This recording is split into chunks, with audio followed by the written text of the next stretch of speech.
Oh, people start chatting. Good morning. And good evening from my side of the world.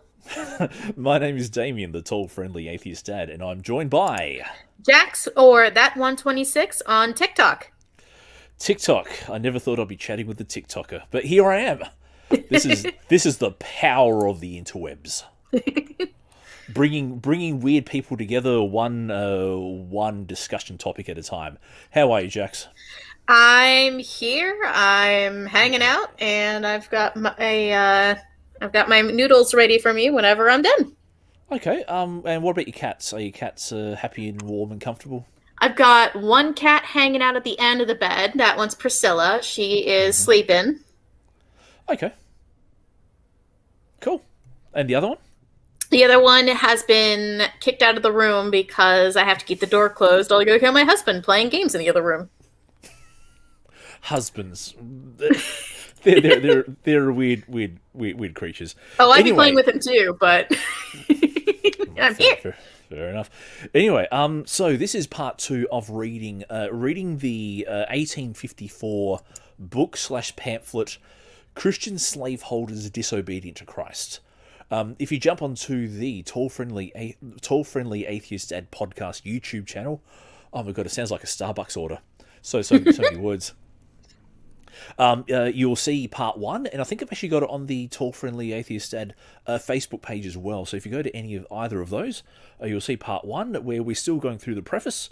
But yes, we read a few paragraphs, we give our thoughts on particular perspectives, particular arguments, all that kind of stuff. And so if you do have the book, and available through Google Books, downloadable as a PDF, so if you want it, you can read along. And it's completely free.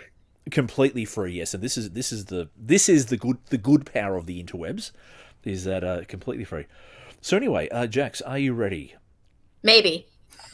Okay, well look, I will start reading, and when you get ready, just let me know. So we're on preface, page 14. So starting in 3, 2, 1. Though the words, "Thou shalt not hold men upon the terms of heathen bondage," are not found in their writings, we find that men stealers are, by St. Paul, classed with murderers of fathers and mothers, and with other criminals of the deepest dye, and the reference there is 1 Timothy 1 verse 9. Now, multitudes of slaves were brought to Rome after a successful war. Such war was generally unjust, and made for the sake of adding to the Roman Empire. Prisoners of war were carried away out of their country in order to be sold as slaves. Such a capture, and with such motives, was man-stealing, or the term has no definite meaning. By modern slaveholders, it may be argued that man-stealing means the stealing of another man's slave, who was his lawful property. Others may say that Jews might not steal their Jewish brethren, because that sin was expressly forbidden in Deuteronomy 25. They would thus imply that the natives of other lands might be stolen, be captured by stratagem or force, and sold into bondage. But the Mosaic law is utterly silent as to such permission to pillage. In one case only were Israel told to attack and destroy those wicked nations which had dared to take possession of the promised land. But there is no mention of reducing them into slavery, still less of making a sordid traffic by doing so. I'm gonna pause there and actually hold on. That references for that verse there. I'm gonna say this guy is wrong. And how dare I call a priest wrong? But yeah, So wrong. yeah, so wrong. But no, if you look up Deuteronomy 20 verse 10. You will see where God tells Joshua that when they approach a town, they are to make a peace treaty with it. If they accept the peace treaty, that town will become slaves. If not, then the men are to be killed and the women and children and livestock to be taken. Which still sounds like, you know. Man stealing. And this is the thing that where's got prisoners of war were carried away. Such a capture and with such motives was man stealing, or the term has no definite meaning. But so it's interesting that the author defines one sort of stealing as man stealing, but then he kind of forgets what's in the Bible as, God sanctioning the approach of Israel's military to a town, to then, to take that town either by force or by more force, basically. And so, and this line that he's got there, now where was it? In one case only were Israel told to attack and destroy those wicked nations which had dared to take possession of the promised land. Given that Israel was in Egypt for 400 years, I think 400 years is a long enough time for someone to reasonably say, hey, they're not coming back. So I find this very Israel first, almost Zionist, almost a Zionist take on it. And it's like, I don't know. It just seems to be very having it both ways.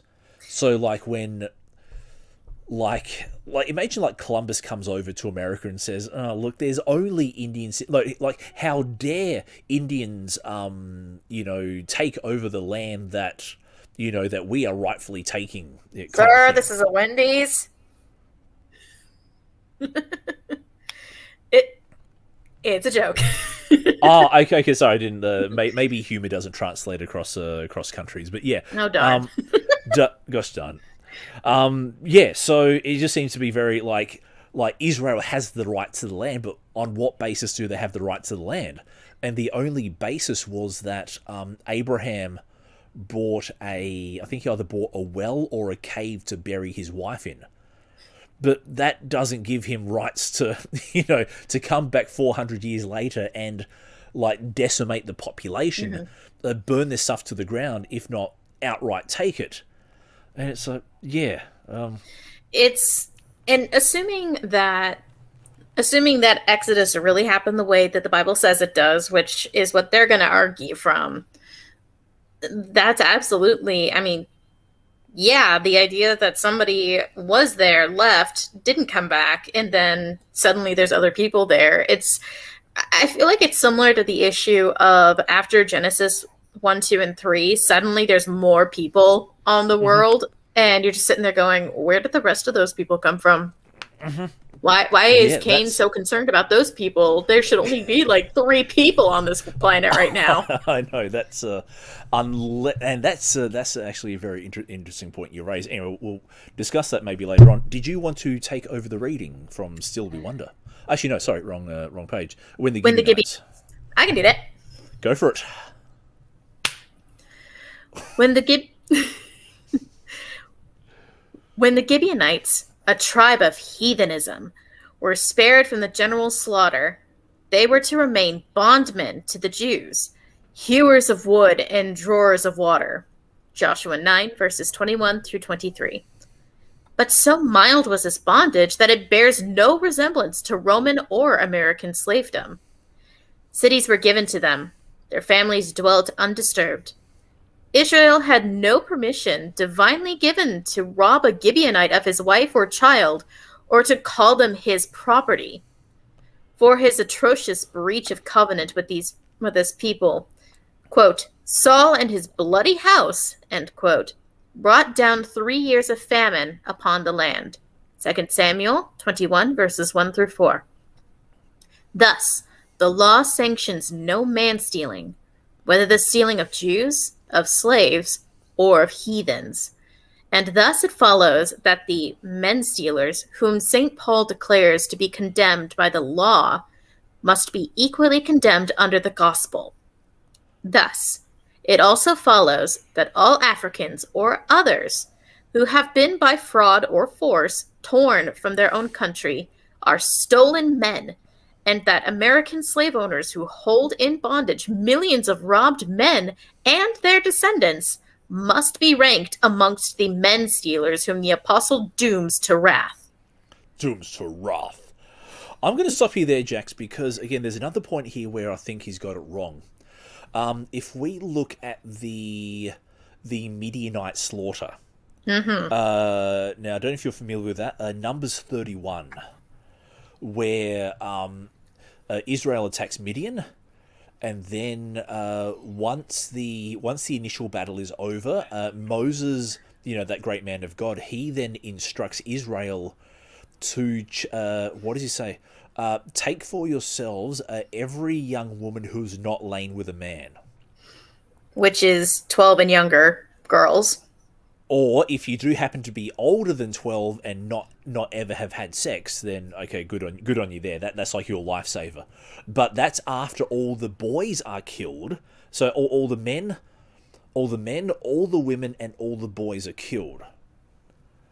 So I find that he is having it both ways in that so he's gone that. So he's gone, the God didn't give any command to rob the Gibeonites, therefore Israel never. Therefore, what the antebellum South did wasn't man stealing. No, or sorry, it was. Yeah, like he's having it both. Yeah, he's like looking at one example and then going, well, there's no issue. Of course there's no issue. Which, two things with that. One, Midianites, wasn't Zipporah Moses' wife a Midianite? Don't ask hard questions. I'm sorry. Yes. It sounded like something was stuck in your throat there. Yeah, it's just say I've got it out. Yes, but no, you are right. Yes, Moses' wife and father-in-law were Midianites. So, yikes to that. Yikes to that. Yep. Number two, good point. Again, the Midianites were supposedly completely wiped off the planet except for these girls, and so you gotta wonder, that's probably going to be, if somebody were to make a pamphlet as a counter to this, I could totally see that being brought up as a, well, you've got yours, I've got mine, which kind of just goes to show that people have been cherry picking the Bible for centuries. Yes, and that is that's probably, you make a good point that he's cherry picked and then gone, well, nothing to see here. And just on the Gibeonites, there's a particular point about the Gibeonite issue in 2 Samuel 21. I get told that God does not accept human sacrifice. You saying you got something stuck in your throat now as well? I guess I do. Where God causes a famine on the land, David asks God, hey, God, what's up? And then God finally tells David after 3 years, hey, it's because your predecessor killed the Gibeonites. And so the only way to fix that is by sacrificing 7 of Saul's sons in return. Basically, I think I'm paraphrasing something. No, I think David asked the Gibeonites what they want, and then the Gibeonites go, well, look, your predecessor killed our people, and so then, we want his sons in return. And then the verse actually says, David hung their bodies before the Lord. So that was quick. Yeah, and so before the Lord indicates that God approved of the action in that way, and then the fact that the famine was lifted was also another thing that God approved of this human sacrifice. Like, Saul's sons didn't do anything. There's no blame laid on that. The blame is laid directly on King Saul. So again, this whole thing where sons are not to pay for the sins of the father is again abrogated by the fact that Saul's sons had to pay for the crime of what their dad did. The sins of the father trope even goes this far back, doesn't it? It does indeed. Anyway, where are we? We are at... Lastly, we might be told. Okay, I might jump in then. Lastly, we might be told that all controversy between Christians would have been avoided had the apostle said, disciples of Christ, free your slaves. Damn straight that would be. I think such teaching would have been unnecessary and dangerous to the cause of the gospel. In what way? What? If Jesus said free your slaves, we wouldn't have this fucking argument. Anyway. It would have been unnecessary for, by the mild treatment with which Christian masters were told to use their servants, heathen slavedom was virtually changed to voluntary servitude. No. Masters, Give unto your servants that which is just and equal, which is from Colossians 4, verses 1 to 2. Just remuneration. This certainly implies wages as well as food or clothing. But American slaveholders give no wages to their bondmen. They entirely break through the gospel law. Again, ye masters, do the same thing unto them, forbearing threatening, which is from 1 Timothy 6, 3 to 4. The word threatening implies the punishment threatened. By this command, Christian masters were virtually forbidden to use any of the barbarous Roman tortures upon their servant. Yes, yes. I'm sorry. You could still beat your slaves to near death and disfigurement and, be okay with that according to the Bible. Which is then also the fact that God changed his mind between the Old Testament and the New. It sounds like deja vu. It sounds like deja vu all over again. But and again, I think he's having it both ways in that just because the slaveholders in Roman times were implored to not use the Roman torture techniques doesn't abrogate the fact that it was slavery. And to me, slavery is any form of labour where very little regard is given to the personal or economic freedoms of those subject to the practice. So yeah, what? No, so for example, the sex slavery in Southeast Asia is technically also slavery. Serfdom to me is also slavery because very little regard was given to the serfs who were subject to the agreement, and there was no way to really break out of it. Correct. I think there were ways, but just very, very, very difficult. And if you're a slave, you have to do whatever your master says, lest you be physically punished. Which is anyway. Where were? I'll read this next paragraph. Okay. To take an example, according to law, if slaves ran away from their masters, they might be recaptured by the aid of public officers, beaten terribly, and perhaps put to death. Now, as Christian masters were to forbear or remit these punishments, we see not how Roman slavery, as such, could by them be maintained. They might not uphold the means by which it was supported. It was not necessary to tell them, free your slaves. The latter were to become free from punishment and be paid for their labour. It mattered not whether the men were called by the name slave, when the thing itself had been changed. That's so I'm gonna pause there for a sec.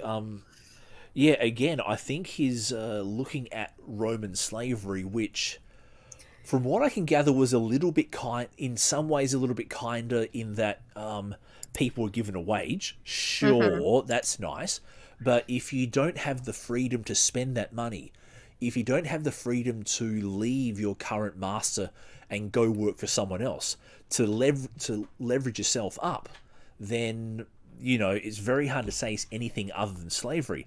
At best, it's wage slavery.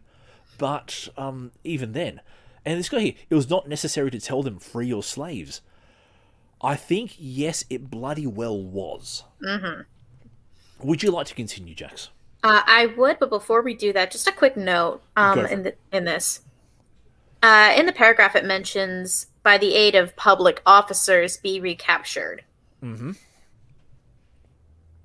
When they're talking about public officers, that's where the cops came from that we have in the U.S. Why do you say that? Why do you say that? So, cops were originally bands of people who were trying to find and recapture escaped slaves. Oh shit! Yeah, that's where they originated from. Okay, that's wow. That's the more you know. This is Let's just This add is more context to this pamphlet and yeah, go, oh. yeah, exactly. Like I thought, the Kansas Missouri thing was an eye opener for someone like me, and now yeah. Anyway, continue on if you shall. All right. So page 16, chapter 2, or part 2, we can also perceive. We can also perceive that for the apostles to have declared dogmatically, "Free all your slaves from Roman bondage," would have been somewhat dangerous. Had the apostles written thus, a multitude of slaves would probably have made a hasty profession of Christianity, the latter coming as a kind of bribe to make them dissatisfied with their lot. Now, all apostolic teaching tends to defeat such an abuse of religion. The oppressed slave was exhorted to remain submissive under the yoke. Art thou called, being a servant, slave? Care not for it. Even if manumission offered to him, it is questionable whether St. Paul wished the slave of his day to take it. If thou mayest be free, see it rather. By this doubtful expression, many commentators, including Alford, in his valuable work on the Greek New Testament, consider that the apostle here used an idiomatic phrase, meaning, rather remain as you are, use your servitude for the glory of Christ, according to the tenor of his former advice, let everyone abide in the calling in which he was called. So little did St. Paul teach a doctrine revolutionary of any civil or political institution. See the train of reasoning in 1 Corinthians chapter 7.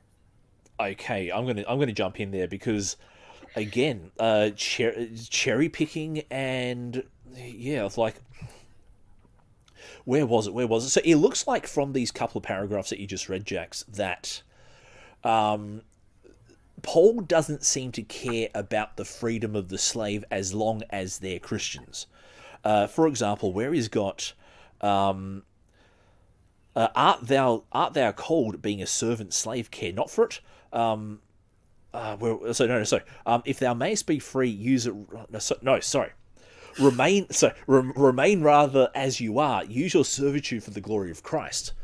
So that kind of says that the important thing is as long as you are a Christian, then say like, do what you're doing. The fact that you're a slave doesn't care.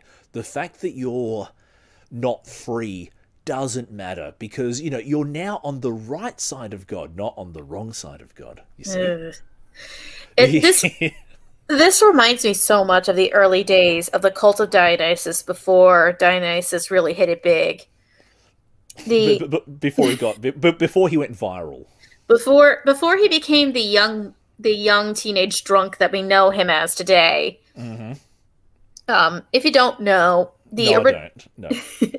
So the cult of Dionysus, before Dionysus was really changed to be more palatable to the upper class Grecians, was at one point a huge sticking point and a huge boon for women, for slaves, for just general outcasts of the society. And it was something that they could take the best word for it. It would be some sort of safety net, some sort of hope for them. Yep. So it kind of makes sense, this idea of Christianity being big, especially for slaves, showing that there are use your servitude for the glory of Christ. He's trying to get slaves to be part of the Christian religion while still not freeing them or still not advocating for their freedom. Wowzers. That's it seems that it's a little bit like and on the previous page where it went, had the apostles written thus, a multitude of slaves would probably have made a hasty profession of Christianity. It's like, okay, do you not want them to be free? No. This is I just okay. No, and I apologize for stepping on that, but no, don't be all good. No, I do know that a lot of American slaves were Christian at some point or another, as a means of escaping from their hopeless situation, because they're not, a lot of them were never free. A lot of them ended up staying as quote unquote property for all of their lifetime, even being separated from their families. So Christianity for a lot of slaves was the one piece of hope they had. So if Christianity could have freed them, Mm-hmm. it would have been obvious. But it's clear that a lot of the early Christians didn't want that to happen. They didn't want a bunch of slaves to join them, so they let slaves be slaves and didn't advocate Yeah. for their freedom. And just on that point, one of my favorite bands at the moment, Zeal and Ardor. They're a mixture of spirituals, Delta blues, and heavy metal. Ooh. And yes, and the lead singer writes from the perspective that the African American slaves embraced Satanism rather than Christianity.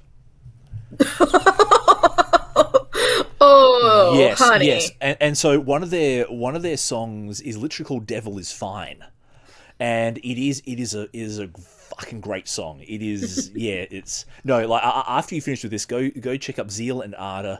I think one of their albums is called Strange Fruit. One of them is called Devil Is Fine. But yeah, no, if you listen to them, you'll get exactly how he's fused African American responsorials with heavy metal. I'll have to look that up. Thank you. You will, yes. You can thank me later. Okay. I will jump in now from here. So page 17. Thus, too, should we recommend those slaves who live in Turkey, Persia, or other anti-Christian states patiently to submit to their bondage. But the instant that the governors and people of those lands became, by profession, Christian, if they still continued their slave markets and their importation of wretched beings from the deserts of Africa, taken as prisoners in war, in order to be sold, we should call these governors to act the Christian part. We should denounce their sin. We should protect runaway slaves who left them.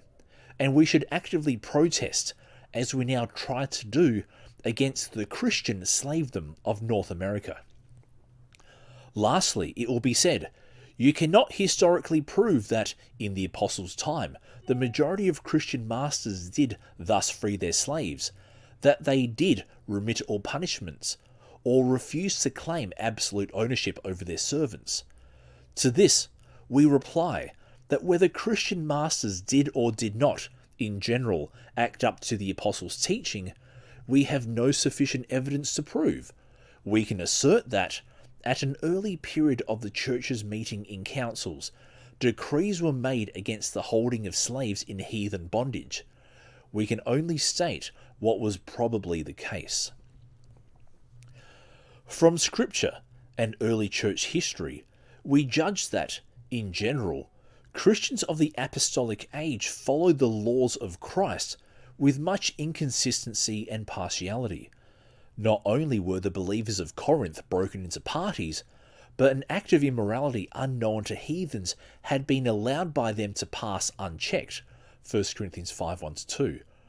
While we are astonished to hear from St. Paul that he expected to find many amongst their number who had sinned already, sins which, if unrepented, shut out their doers from heaven, 2 Corinthians 12:20-21. Out of 7 apocalyptic churches, 5 had grievously fallen even in St. John's time. Jax, what are you thinking as you listen to that? The one plus side is that this guy's heart's in the right place. Like, he's going against a lot of people to try to make these claims, but Yep, and that's probably the thing, is that I will agree with you. Yeah, it sounds like he really wants slaves to be free, but he's not really given the case why slaves should be free. He's just basically saying that Paul the Apostle didn't really encourage slavery too much, therefore the apostolic age wasn't really concerned with slavery, or it didn't encourage or didn't command slavery. But even then, if you right at the end of what you were talking about, We can assert that in an early period of the church's meeting in councils. There were multiple councils to try to determine what the correct form of Christianity was. It wasn't brought up there either, and that's why you should always make sure you've got minutes on you at all times so you know what was talked about. Yep. And that's interesting in that Christianity seems to be more defined by the Apostolic and Nicene councils rather than by Christ. Like, how can I say? It seems to be like an equal mix between Christian teaching, Pauline teaching, and apostolic monkeying around.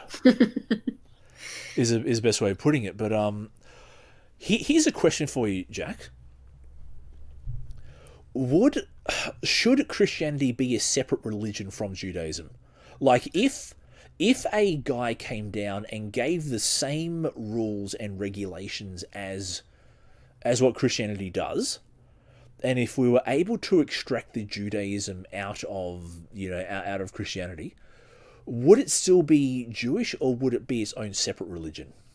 It would have to be separate. And here's my argument for that. Sure. The New Testament, which a lot of Christians will base most of their beliefs on, a lot of it refers to and defers to the original Old Testament, and which includes the Torah and the Septuagint. Mm-hmm. So if you were to take out those references, you would end up with just some random guy who's supposedly doing these miracles for no reason other than he claims that he's God, and then he dies, and then supposedly raises from the dead, which sounds like a cult. Really? What a surprise. What a surprise. So if you were to strip away all of the references to the Old Testament from the New and try to make the New Testament its own thing, you would have very little to base it off of, and good luck trying to make that grow anywhere. Good luck, yes, indeed. Now, where were we? From Scripture and early church history. Okay, would you like to start? I can do that. Sure. From Scripture and early church history, we judge that, in general, Christians of the apostolic age followed the laws of Christ with much inconsistency and partiality. Not only were the believers of Corinth broken into parties, but an act of immorality unknown to heathens had been allowed by them to pass unchecked. We're looking at 1 Corinthians 5, verses 1 through 2 reference. While we are astonished to hear from St. Paul that he expected to find many amongst their number who had sinned already, since which, if unrepented, shut out their doers from heaven. 2 Corinthians 12, verses 20 through 21. Out of 7 apocalyptic churches, 5 had grievously fallen even in St. John's time. Judging, therefore, of the early church as a set of erring men, we think it probable that many Christians would, under various motives, delay to do full justice to their slaves and evade Christ's laws. For instance, a Christian might own slaves by inheriting them as property. He might argue that as he did not capture those slaves, he was not guilty of man-stealing, neither was he of men buying, for his parents bought them. Yes. Or he would say, slavedom is allowed by the laws of my country. I did not make the law, but I must not break it. If I do, I shall bring fresh reproach on religion, that they should make their slaves far happier and treat them far better than they could be under heathen masters. Thus was conscience blunted. For argument's sake, we will grant that the chief part of Christians thus reasoned and acted, but they are no more examples to be followed than they are in the divisions to which we have alluded. It is also obvious that many gospel precepts were not developed in full operation until long after their first announcement. Can they yet be said to be fully developed? We are yet far from the triumph of some of the plainest gospel precepts. We cannot judge of Christianity only by looking at its professors, or by the scanty good which they have yet wrought in the earth. We have only to look at the Savior and to seek to follow him. Let Christians begin to follow him as their pattern, and they will no longer act the part of heathen slave masters. The law of Christ obeyed must either root out slavery from the Christian church, or we must believe that that church, having become, like Israel, a den of thieves, will be cut down to its roots, and that infidelity will be, for a time, allowed to triumph over what it falsely calls the failure of Christianity. It should be called the failure of Christians. And thus ends the preface. That is the preface. That is I can't wait to see what he writes in the rest of the book. But yeah, so he seems to. It's interesting because Christ never explicitly condemned slavery. This is the thing. Like in some ways, he actually condoned it. Actually, I'm going to put you there, Jax. I have a guest who wants to come in onto the panel. Oh, sure. So I'm going to message him the link now. So his name is Lewis. I will introduce you. I see that. Yes. He is a Christian, and he is of the opinion that Christianity was a force for good, and that Christianity was against slavery. So, and this is I think I enticed him by saying, "Hey, dude, we're reading your position." So we'll see how it goes. So I've got I've sent him the link. When he jumps in, I'll let him in. Now this is the thing: can you extract Christianity from its followers? Can you extract the followers from Christianity? What is correct Christianity? We know what Orthodox Christianity is, but what is correct Christianity? And this there's a lot of denominations. There's a lot of denominations, and this is the thing: they all differ at least one point of doctrine. So that makes it all the more interesting. It does indeed. But the thing is, though, that Jesus hasn't come down to tell us which one is the right one. We're still waiting. We've been left to fumble in the dark for the last X thousand years to find out for ourselves. And like the things are that every denomination will go, the Spirit spake thus through me, that our path is the right path. And then like the others will say that no, God told us that we're following the right path. And this is one of the things that I found out in my research on the antebellum South, was that during the Civil War, revivals broke out on both sides of the conflict. So it's almost like that God is playing both sides of the equation. So yeah. Anyway, I don't know if you can see I'm going to add him to the stream. Okie doke. Mr. Unget. Hello, how's it going? When atheists talk about Christians owning slaves, guess who turns up? So Lewis, the one and only. That's right. One and only. So Lewis, I'd like you to meet Jax. Jax, please meet Lewis. Hi, nice to meet you. Nice to meet you, Jax. How are you? I'm here. Good. Now, I will have to say, Jax, that Lewis created the monster that you're seeing today. When I first came onto Twitter, Lewis was one of the first buddies that I buddied up with. We found that while we differed religiously, there are some political aspects that we agree on. And the very first podcast I appeared on was the I Am Unget podcast. From there, I got the taste to do my own. And this is what you see now. I created the beast. Okay. So Lewis, could you introduce yourself and your position to anyone who's listening? By the way, Damien has promised to give me 50% of all profits he makes from his podcast at this point. You promised 50%? You promised me 50%. Wait a minute. Well, it works out. That's 100%. Guys, that's 100% of nothing. So it's all legal. But no, Lewis, please tell us all about yourself. Well, Sure. Okay. So my name is Lewis Unget, and I am mostly a tweeter. That's all I do all day long is tweet. And I also occasionally write. So I have a website, lewisungate.com. I wrote a book called The Emperor Has No Clothes. It is now available for free download. If you go to my Twitter page, I am Ungate handle, you'll see a link, or you can go to my website, lewisungate.com, and get it downloaded. I talk about all sorts of things, not just religion, although my experience with Damien is usually we're talking religion, but like he said, we also talk politics, and I've got a pretty nuanced view of all that stuff. I'm not straight down the line on conservative or whatever. I have a lot of I try and look at everything with a fresh look. So anyway, that's the story of me. Is I'm and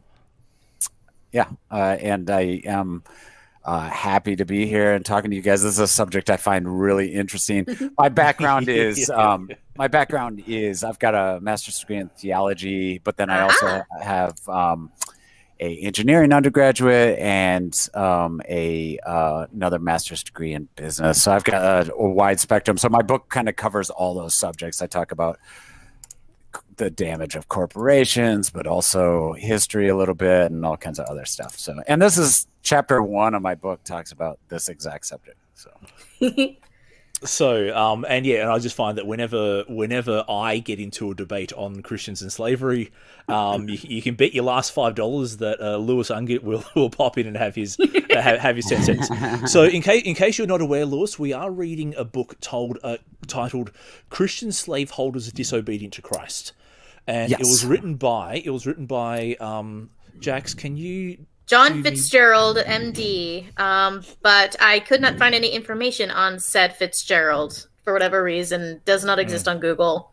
Is John Fitzgerald, is he a contemporary of slavery? So he's in 18-something? Is that when 1850s, yes. Okay. 1854, yes. So, and this is one reason why I've decided to read this book was because it was current to the time, and we can get the thoughts of... and on my YouTube channel, I'm also currently reading Bible Defense of Slavery as well. So getting both sides of the equation. So if you have the book, Lewis, which you may not, but feel free to listen along as we read it.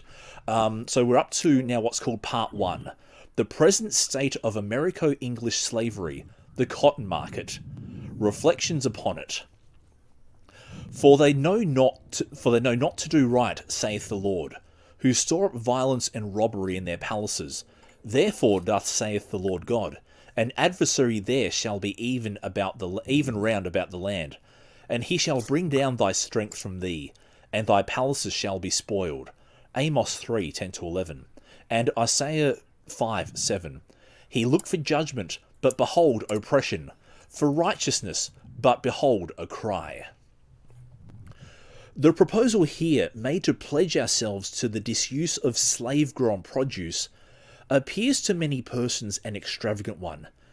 It is hoped that the arguments used in these pages will help them, and others too, to attempt something, to do something, rather than do nothing, i.e., by doing nothing, to let American slaves suffer on as they do now. Persons who cannot conscientiously sign the above declaration are not asked to do so. Let everyone be fully persuaded in his own mind.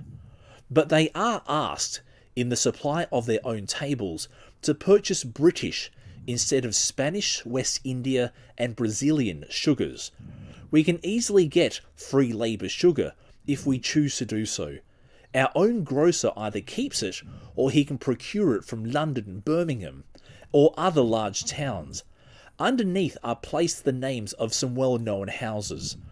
In the same way, let the slave's friends try to get, turn the page, free labour cotton goods. By making proper inquiries, they can do so. A large mercantile house in Manchester manufactures cotton goods, such as prints, muslins, etc., out of free labour cotton. An active anti-slavery society in Philadelphia, North America, has for some years been engaged in collecting cotton from the farms on which paid labourers, not slaves, work. They are ready to negotiate larger imports of such cotton.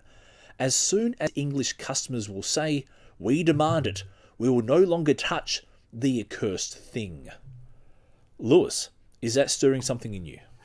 Yes, I'm all for slavery now. He convinced me. He got, got me.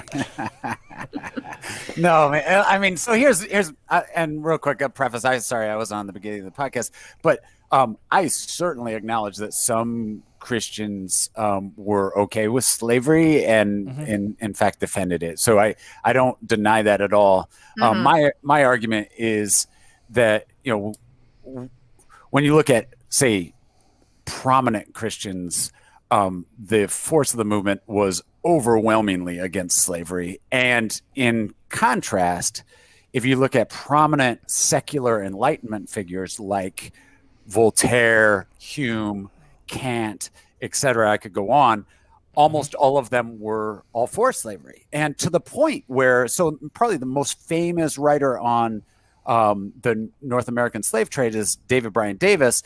And he talks about the fact that this is a quote from him. He says that the racist language of intellectuals such as David Hume enabled Orthodox Christians to make the defense that the African's defense was a defense of religion itself. So like, that's how it was and I've compared this to you in the past, Damien, is that, it's very similar to, say, the pro-life movement now, where, you know, I just Googled a Christian argument for abortion, and you can find lots of Christian arguments for abortion, but no one would deny that the gist of the pro-life movement is against abortion, you know, and is Christian. Yep. And the bulk of the pro-choice movement is secular / I guess people that would side more with the Enlightenment. So that's my argument, is not that no Christians were on the wrong side of slavery, but just that it was, in this very similar way to the pro-life movement, a largely Christian movement. Okay. Actually, just before we go on, guys, we've already gone for about 45 minutes, so we might go for another 15 minutes, and that'll round it out to about an hour. So that's whatever, cool. Whatever knockdown, drag out debates that we have, keep it to a minimum. So exactly. And this is probably one of the things that I think, maybe not so much myself, Lewis, but maybe other internet atheists, is that lack of honesty about the Christian role in slavery. So I am pleased to hear you say that your position. I disagree with some of it, but we are free to disagree. Jax, could you kindly start reading on page 3 for us? I can do that. Excellent. By the way, Lewis, do you have this at this point, or do you need a link to this? If you, or Damien, if you want to message me the link to it, I can definitely pull it up and read it while you have it. So that's right, Jax. I'll do that. You read, and that's right. Leave. Can do. The testimony which friends of the slave and travelers give us is that there are very many free labor farms scattered through the slave states of the Union. We are also informed on the best testimony that slave labor is so expensive and hazardous a system that it could never compete with honest free labor unless the reckless demand for quantities of cheap goods came from England. Great numbers of overworked slaves die of exhaustion, bad clothing, and exposure to climate. Others must be purchased to fill their places. The price of able Negroes is very high. Then there is the cost of maintenance during sickness and loss of their labor consequent thereon, together with the risk of their running away to Canada, a risk very greatly on the increase. England has only to refuse accepting the produce of such iniquity, and its great market would fall. Jax, can I stop you there for a second? This sounds like the fair trade movement of right now. Yeah, that's interesting. Do you know who he's probably responding to?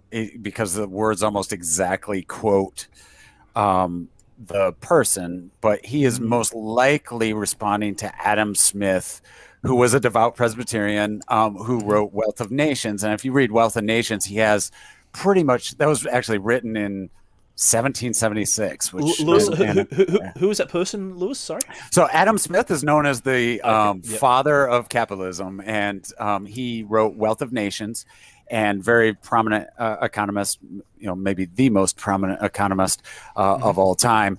And he has a whole chapter, as a devout Presbyterian, has a whole chapter on why slavery doesn't.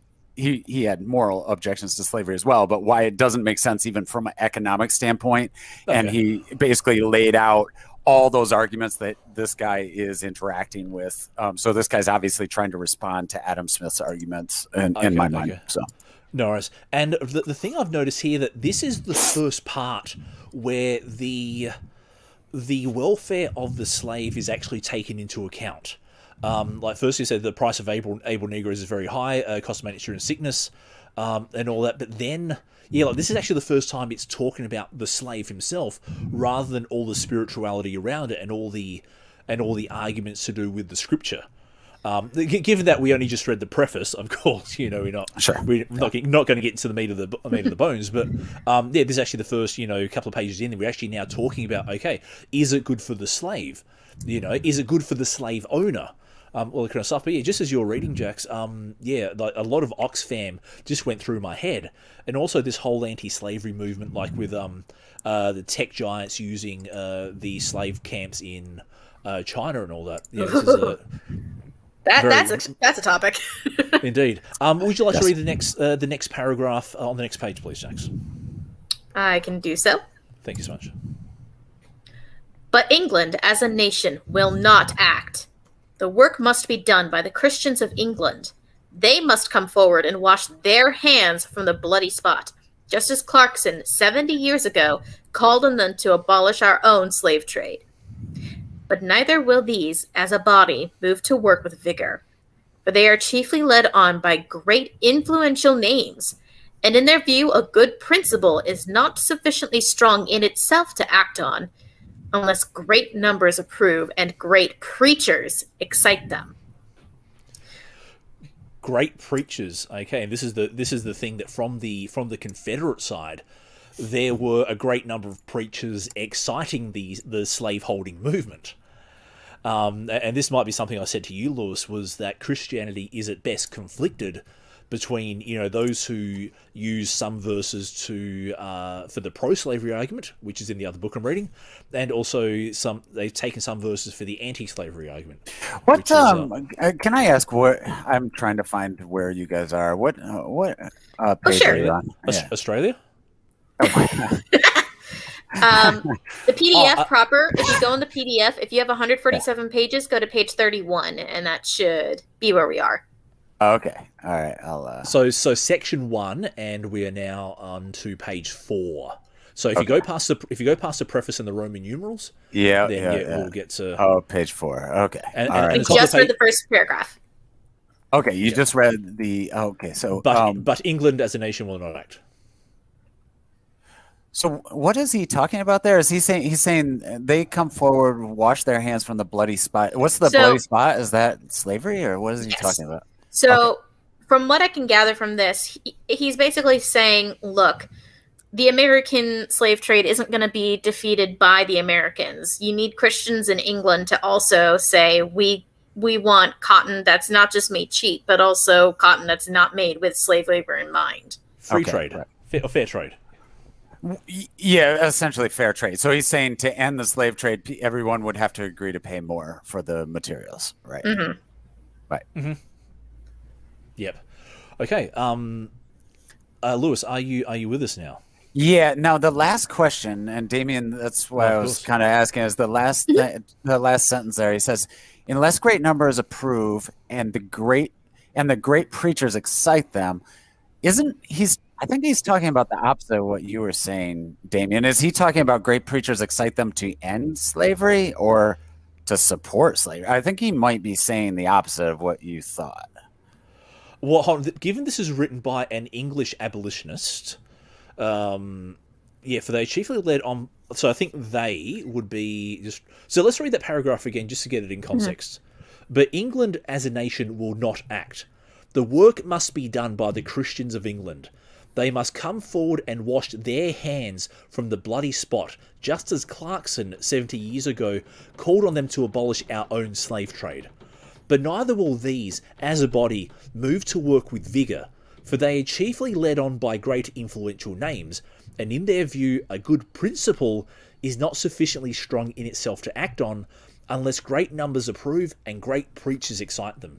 Okay, so I Yes. think he's doing the opposite. I think he's talking about the opposite of what you said. So he's not great preachers excite them to slavery, but or No. excite them against Mhm. slavery, right? So No, but yeah. what I was saying was, in the antebellum South, you had great preachers exciting people to keep slaves, and then on the other hand, you've got this fellow in England calling on preachers to be abolitionists. Yeah, I would be interested which famous preachers in the South excited for slavery. I think there was generally an idea that slavery was permissible that was argued, but in the Great Awakening that took place in the late 18th century, early 19th century, and then the Second Great Awakening. Almost all those great preachers that would have been preaching kind of in this time frame were almost all very hardcore abolitionists. Like Chuck Finney, for example, said you couldn't be saved and support slavery. So I would be interested to know what famous preachers were for slavery. I don't know of any. Hey, Lewis, there's a website called badnewsaboutchristianity.com. Okay. You can go on there and you can get like a list of influential figures. Oh no. Yeah, I would be happy to check that out. I will say as someone that knows Christian history pretty well, I don't know of any famous ones. I mean, I'm sure, like I said, I'm not denying that any Christians whatsoever did, but in terms of famous and influential preachers, I can't think of any. Anyway, let's continue. Let's continue on the book. Yeah. Lewis, would you like to read the next paragraph? Yeah, now that I found it. Okay, so and I slowed the first one down, but let me jump into it here. So we have no members of either House of Parliament to speak for us. We have no influential clergymen or nonconformist ministers to lead the way. A few earnest lovers of mankind must therefore do the work. They must preserve, despite the opposition of the worldly, who will not be troubled with such questions, or the religious, who think it beneath their notice to attack any but what they call spiritual slavery. But the cause is that of common humanity, common morality, and we have hope that the divine blessing will crown our efforts. Keep going. Okay. In the title page, slavery is called English as well as American. England is the chief paymaster and the employer of the American slaveholders. The following statistics will prove this statement, and the true offender should be known. Oh, now it's getting exciting. Yep. keep going. Okay. Mr. McCulloch, in his Dictionary of Commerce, Manufacturers and Company of Great Britain, gives us the following particulars. The British cotton manufacture was in its infancy little more than half a century ago. According to Dr. Percival of Manchester, in the year 1760, ascension of George III, the whole annual value of cotton manufacturers in Great Britain was only 200,000 pounds. Previous to 1790, America did not supply us with a single pound of weight of raw cotton. In 1791, it began for the first time to be exported. The trifling quantity of 189,316 pounds having been shipped in the course of that year. So astounding has been its growth of cotton in the intervals from 1795 that in 1841, the exports from the United States amounted to 530,204,100 pounds. That's a lot of Wow, that's a lot of fluff. A lot of pillows. And a lot of blankets. 530 million pounds. Okay, so from 1791, so where has he got? So from 1790 was basically only 200,000 pounds, which in the scheme of things isn't a great lot. And then 1791, we go from 189,000 pounds, and then from 1841, so barely 50 years later, we've got like almost a tenfold increase. Yes. That is interesting. Jax, could you read maybe is coming on to an hour, so maybe if you want to finish off the paragraph and then do the next page, and then we'll call it a day. I can do that. Just a real quick note. Of course. I did find, I looked up and found a study that talked about a few different preachers at the time, and I found some preachers that were big around 1850 to 1854 when this pamphlet was released. Cool. Read them off. Who is it? Well, All right. Actually, no, Jax. Could you put the links down in the chat, and then I'll put it into the YouTube upload so that everyone, because if you could. I can do that. I see you've done one already. That's cool. So I'll put it in the video and in the upload, and that way then anyone who wants to reference it, then we'll go from there. And I've also referenced the page to start with on that one. No, and Lewis, if you have if you have a link that you want me to put up, then I'll put your side of the argument up as well.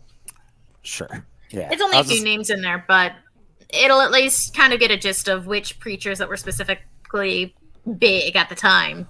Sure. Okay. I'll check it out. No, Jax, if you could start, please.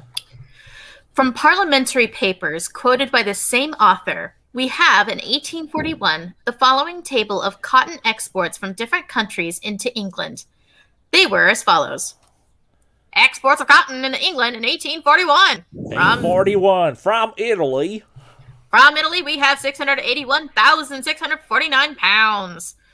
From Turkey, we have 163,354 pounds. From the East Indies, we have 97,388,153 pounds. What are the East Indies, just by the way? I keep forgetting where the East Indies are. Is that That'd be like the Caribbean, basically. So I thought there's a West. Okay, I thought there's a West Indies. The East Indies and the West Indies are all in the same. You know what? Now that you're saying it, hold on, let me look at it. That's right. Jax, could you continue on, please? I'll continue. From the British West Indies, we have 1,533,197 pounds. From Haiti, 269,631 pounds. The East Indies, by the way, are the real Indies. So India, but the actual Indies, right? Yeah, so those would be South Pacific and into India area, so India, Sri Lanka, Indian Ocean. Yeah. No, cool. Jax, continue on, please. From Colombia, we have 1,408,560 pounds. From other states, okay, we have 3,564,281 pounds. From Brazil, slaves, 16,671,348 pounds. And finally, from the United States, nearly all slavery, 358,240,964 pounds. Wow, and just noting that the three biggest exports are from America, slavery, Brazil, slavery, and the East Indies, slavery. Colonization for the win. Keep going. Now, hey, can I note one kind of logical error that he's making is that America continues, and I would argue the West as a whole continues to overwhelmingly have a large percentage here, and who has large percentages of cotton and supply isn't necessarily based on whether slavery was cheaper than free labor. So in other words, England probably wasn't the best country to be making their own cotton in the first place. So even after the Civil War, I would say America continued to outpace a lot of these countries. But I was going to say that if you look at Italy, where there was no, at the time, there was no, chattel slavery, or Haiti or Colombia, it just or even Turkey, which is a Muslim state. It just seems that the three biggest countries were. Hey, wife. Say hello to everyone. Hello. She's shy. Don't be shy. I love you. Oh, she ran away. How dare she? No, that's cool. Actually, what I might do, I might end it. We'll end it on this page because it just goes in more facts and figures on the next page anyway. Where were we? So, adding the amount of cotton imported from North and South America, 479,921,137 pounds. Adding to this, the cotton of Egypt, semi-slave country, for 8,071,218 pounds, and for a grand total of 487,993,355 pounds. Interesting facts and figures. Who doesn't love history? Although I gotta ask, the stuff in the parentheses, was that actually the author's addition into it, or was that in the original exports list? Okay, so the table of cotton. So from parliamentary papers. I think it may actually. I think that will be a worthwhile research project. My personal guess is that he added it, because he's trying to make a point about slavery and labor and stuff. That would be my guess. It wouldn't make sense for them to add it in the parliamentary documents, but maybe, I don't know. Well, especially since England had, I think by this time, correct me if I'm wrong, Lewis, England by this time had already abolished slavery or had started to in their kingdom. No, they did. By 1841, they definitely had. They had abolished all slavery in their colonies by 1830. So they were done. No, excellent. All right, well, I'm gonna call it an end here. So, Lewis, would you like to say goodbye and any links or any socials you want us to go to? I already hyped my page, but lewisungit.com or on Twitter, I am Ungit, and follow me there. I'd love to engage with you more from there. So thanks for having me on. So. No worries. Jax, do you want to promote yourself? If you want to see more content of me, specifically talking about books, maybe a little bit of atheism, and other things like maybe seeing my cats, feel free to follow me at that_126 on TikTok. You can also see me occasionally popping in on Twitter. Specifically, my @ is @writer724 if you want to see some of the stuff I retweet mostly. So feel free to take a look at that. Fair enough. And this is a good book. And for me, Damien, the tall, friendly atheist dad. Anchor.com/TFA dad, Twitter.com/TFAD pod, Facebook.com/TFAD pod. Search for the YouTube channel, the Tall Friendly Atheist Dad podcast, where you're probably finding this anyway. But on behalf of Jax and Lewis, I am Damien, the Tall Friendly Atheist Dad. Wherever you are in the world, wherever you happen to be, look after yourselves, stay safe, and be kind to yourselves and each other. Goodbye. Thanks, everybody. Bye.